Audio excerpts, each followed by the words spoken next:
lórí gẹ́gẹ́. Bọ̀bọ̀ kan lórí gẹ́gẹ́, bọ̀bọ̀ kan lórí gẹ́gẹ́.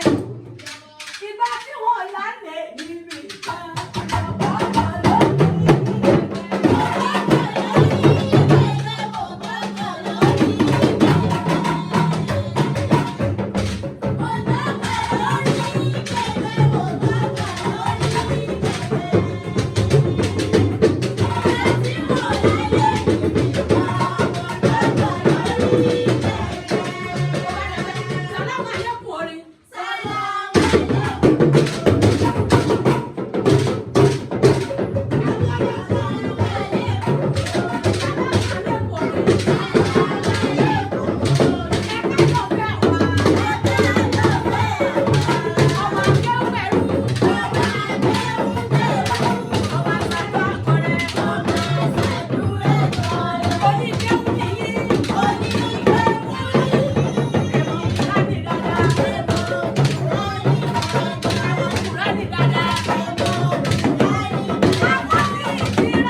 àgbàjá.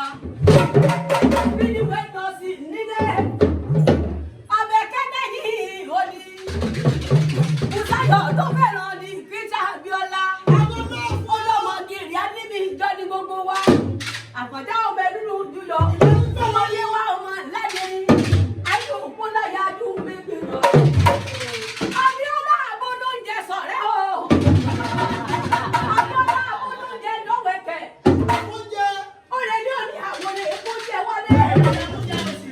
Abólóde rẹ̀ ẹ lọ́kọ́. Abíọ́lá tó lè ní òní àwọn èkó jẹ wọlé.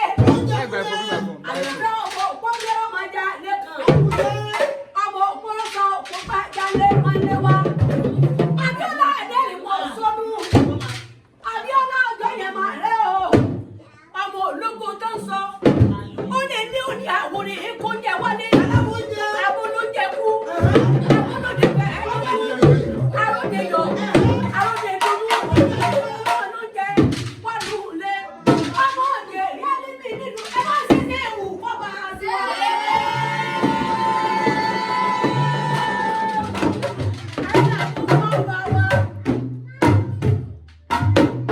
Ẹsẹ̀ èsì gómìnà ìpínlẹ̀ ẹ̀ tí wọ́n ní. Àwọn òpóró sọ òpó kọjá. Àwọn òpó kan dúdú lábẹ́ àṣọ.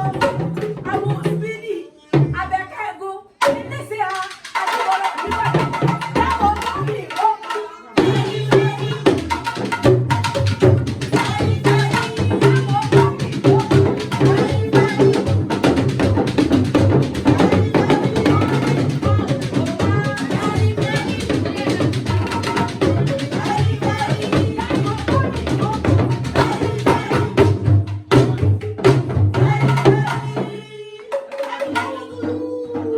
Ẹ ti gòkè ara bá sọ̀kalẹ̀. Àwọn fún bàlá lélẹ̀. Asara mi ni ló kó sí. I appreciate you guys. I appreciate you so much. Ọlá dúpẹ́ lọ́wọ́ yín. You mẹ́kún sùn. But to be sincere, I was expecting this. Wọ́n lọ sí ẹni kan báyìí tẹ́lẹ̀. But yeah, because Bàtọ́ Mọ̀ Yẹ́wà tó wá pariwo. The time is going coming away for them. I knew that something was coming. Mo mọ̀ pé ọ̀kan ń bọ̀ wá. Bàtọ́ wa wá kò tó wá mọ̀ sí dáadáa, ọmọ dáná. Mo ṣe wá tí mo rántí mo bá kàn rẹ́rìn ni mo ní ọ̀rọ̀. I was expecting this, but not this much. I was not expecting Remmy actually, and I am so honored. Wọ́n lọ́wọ́ ọ̀nà fún yín. Because I'm a very busy person, and mo dúpẹ́ ọ̀pọ̀ ẹ̀ ń bẹ́ẹ̀ mi tó wá jẹ́ ọjọ́ ajé. Ọjọ́ tó wọ́n dé. Àwọn bí àwọn arájé jọ ní láti. Ajé ò ní wọ́n lé wa. Agbára Ọlọ́run, àgbáríkà náà mọ́ sáré. Wọ́n á fi ṣe ti gbogbo yín pé ẹlòmíì tí wọ́n kódà kó tó fi mílíọ̀nù tó dúpẹ́ lọ́jọ́ bá aráyé náà ní ìlú wa. Mo dúpẹ́ pé Ọlọ́run ṣe mí lẹ́nu àkànlé lọ́dọ̀ yín. Ọlọ́run jẹ́ kí n tẹ́ lọ́dọ̀ yín lágbára. Nǹkan tí ayé fi ń fẹ́ wa, Ọlọ́run nígbà lọ́wọ́. Àwọn àmì náà. Lẹ́nu bá ṣe ń padà sílé yín. Ẹ ní regret pé wá bí lágbára. Ẹ délé láyọ̀. Lágbára Ọlọ́run ẹ ní ṣìrìn. Ẹ ní ṣìrìn. Lílọ bíbọ̀ yín ẹ mọ̀ lọ́rí ẹ mọ̀. Lílọ bíbọ̀ yín ẹ mọ̀ lọ́rí ẹ mọ̀. Ẹ ní ṣòde lọ. Ẹ ní ṣòde lọ. Òde tí ẹ lọ tí wọ́n fi kó bá yín ẹ ní lọ. Òde tẹ́ lọ tẹ́ regret pẹ̀lú ẹ ní lọ. Òde tẹ́ lọ tí ó sẹ́yìn dẹ́dẹ́ arìnrìn ẹ ní lọ. Wọ́n máa pè yín sówó, wọ́n máa pè yín sọ́dà, ẹ̀ ní lòdì ìbànújẹ́. Gbogbo àwọn tí ń tẹ̀lé yín lágbára Ọlọ́run pẹ̀lú ògo Ọlọ́run, Ọlọ́run ó ṣàwọn náà ló gbà lọ. Lágbára Ọlọ́run, ẹ̀ka láìláìláìlá. And I appreciate my wife. Adúpẹ́ lọ́wọ́ ìyàwó náà. Thank you very, very, very much. Adúpẹ́ lọ́wọ́ ẹ̀. You are a very, very, very lovely wife. Wọ́n lọ́wọ́ ẹjọ́ ìtọ́jú ìdẹ́dù. You are super sweet, you are amazing. And thank you for taking care Adúpẹ́ lọ́wọ́ ẹ̀ torí pé ọmọ ní tó wọ́n. family. Ẹ sọ̀rọ̀ tó mi. Ṣé ẹ mọ̀ jù mí lọ? Bóyá ẹ mọ̀ bá. Thank you for taking care of my family. Thank you for taking care of my child. You are very, very responsible, and I'm so proud of you. And I appreciate the fact that when you started your business, everything tripled. You multiply everything with the little money I give to you. And anytime I see your store, I am always proud of how you started. I am so proud of you. Thank you for everything. Thank you for and I don't get surprised. Thank you. It's actually a very, very great one to see you here. I'm so honored. Thank you. Thank you. God bless you.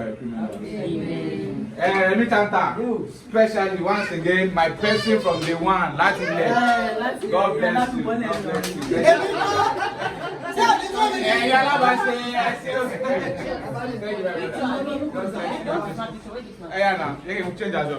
you very much.